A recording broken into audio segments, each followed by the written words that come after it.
Что? Sabe o que é isso? Significa o quê em russo.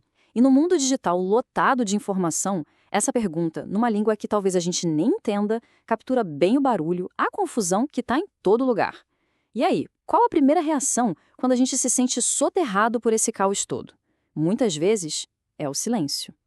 Olá, sejam bem-vindos. Hoje a gente vai mergulhar num tema que é, olha, super complexo: o poder do silêncio digital. E não estou falando da ausência de som, sabe? Mas sim da presença de uma escolha, de uma força e, pasmem, até de uma arma nesse nosso mundo hiperconectado. Então, vamos lá. A grande questão que a gente vai desvendar aqui é a seguinte: quando a gente fica quieto online, isso é uma decisão nossa? Um ato de liberdade? Ou será que, na verdade, a gente está sendo silenciado por umas forças meio invisíveis que controlam o que a gente vê e quem nos vê? É uma escolha ou é controle? Pensa aí um pouco. Quem nunca se sentiu invisível na internet? Ou, pelo contrário, escolheu ativamente ser invisível? É só lembrar da última vez que a gente ficou rolando o feed, sem postar nada, sem comentar, só ali, de olho. Foi uma escolha consciente? Tipo, hoje eu tô na minha? Ou foi mais uma sensação de que, a minha voz não vai ser ouvida mesmo? E aqui a gente já começa a ver uma das caras desse silêncio. O silêncio digital como uma forma de autocuidado, sabe? É a decisão de continuar ali presente, mas de um jeito mais quieto. Não por medo, não. É mais um gesto de liberdade mesmo, para se proteger daquele barulho sem fim e daquela pressão de ter que performar o tempo todo que as redes jogam na gente. Agora, em contraste total com isso, a gente tem o outro lado da moeda, o tal do shadow banning. Isso aqui não é escolha, não, é imposição. É quando a pessoa acha que está se comunicando, mas o que ela posta, na verdade, está sendo escondido do público. É uma tática que as plataformas usam para filtrar spam, por exemplo, mas que, no fim das contas, pode deixar qualquer um super confuso e frustrado. Dá aquela sensação de estar gritando no vácuo. Mas tá, por que esse silêncio voluntário ficou tão atraente? Para entender isso, a gente precisa dar um passo atrás e olhar para o contexto em que a gente vive. Vamos entrar no que o filósofo Byung-Chul Han chama de sociedade do desempenho. E aqui está a grande virada de chave. A cobrança não vem mais de fora, sabe? De um chefe, de uma figura de autoridade. Agora, a gente virou o nosso próprio carrasco. A pressão para produzir, para otimizar, para ser a nossa melhor versão, ela vem de dentro. Olha que interessante essa mudança de paradigma. A gente saiu de uma sociedade que era cheia de regras, de não pode, a chamada sociedade disciplinar, para uma em que o lema é você pode tudo. Só que essa liberdade é meio uma pegadinha, né? Ela vira uma compulsão para a gente performar o tempo todo, o que leva a uma autoexploração que a gente mascara de realização pessoal. E as consequências disso? Estão aqui. É aquela busca sem fim por engajamento, sabe?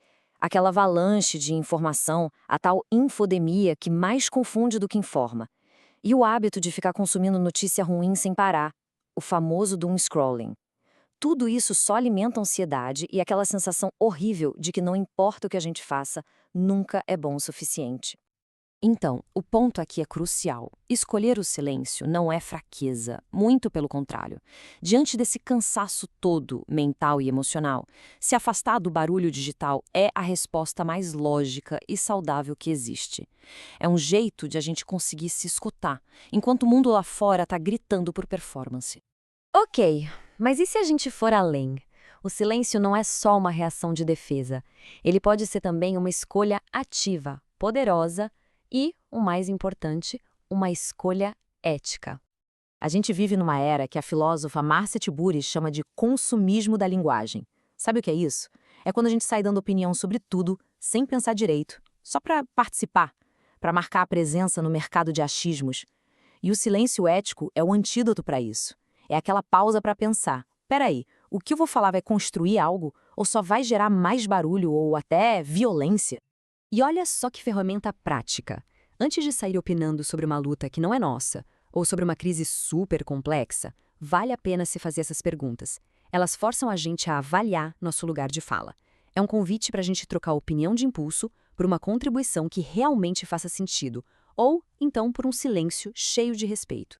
E essa frase, nossa, ela resume tudo, né? No mundo que cobra um posicionamento sobre absolutamente qualquer coisa, reconhecer que a gente não sabe tudo E entender o peso que as nossas palavras têm talvez seja o ato de maior responsabilidade que existe. Mas nem tudo são flores. Como qualquer ferramenta poderosa, o silêncio também tem um lado bem sombrio. Ele pode ser usado não para proteger ou para refletir, mas para atacar e para destruir. No campo da política, principalmente na era da pós-verdade em que a gente vive, silêncio quase nunca é neutro. Deixar de responder uma acusação ou simplesmente ignorar um debate não é um ato passivo.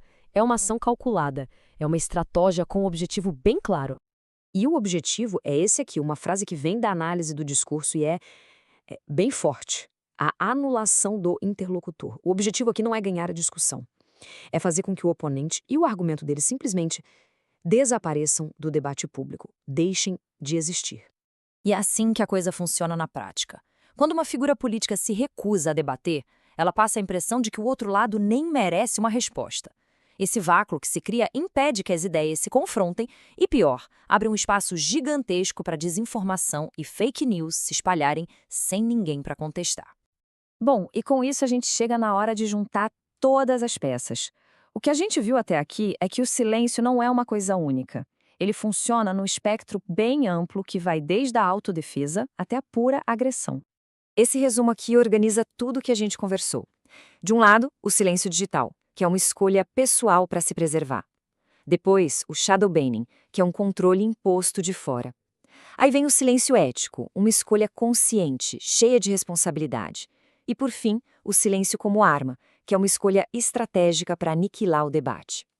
4 tipos, 4 dinâmicas de poder completamente diferentes. E essa é a grande lição. Não importa a forma que ele assume, o silêncio nunca é uma coisa passiva. Ele age, ele molda o que as pessoas pensam, ele protege a nossa sanidade, ele define o rumo dos debates e, às vezes, ele destrói esses debates. O silêncio tem poder. E a gente termina com essa reflexão. O silêncio é uma ferramenta poderosa. E a questão que fica é como cada um de nós vai usar esse poder. A escolha de quando falar e principalmente de quando e por que ficar em silêncio, isso não define só a nossa experiência digital, mas também ajuda a construir o mundo digital em que todos nós vivemos. É algo para se pensar, não é? Resumo You, o conhecimento em minutos.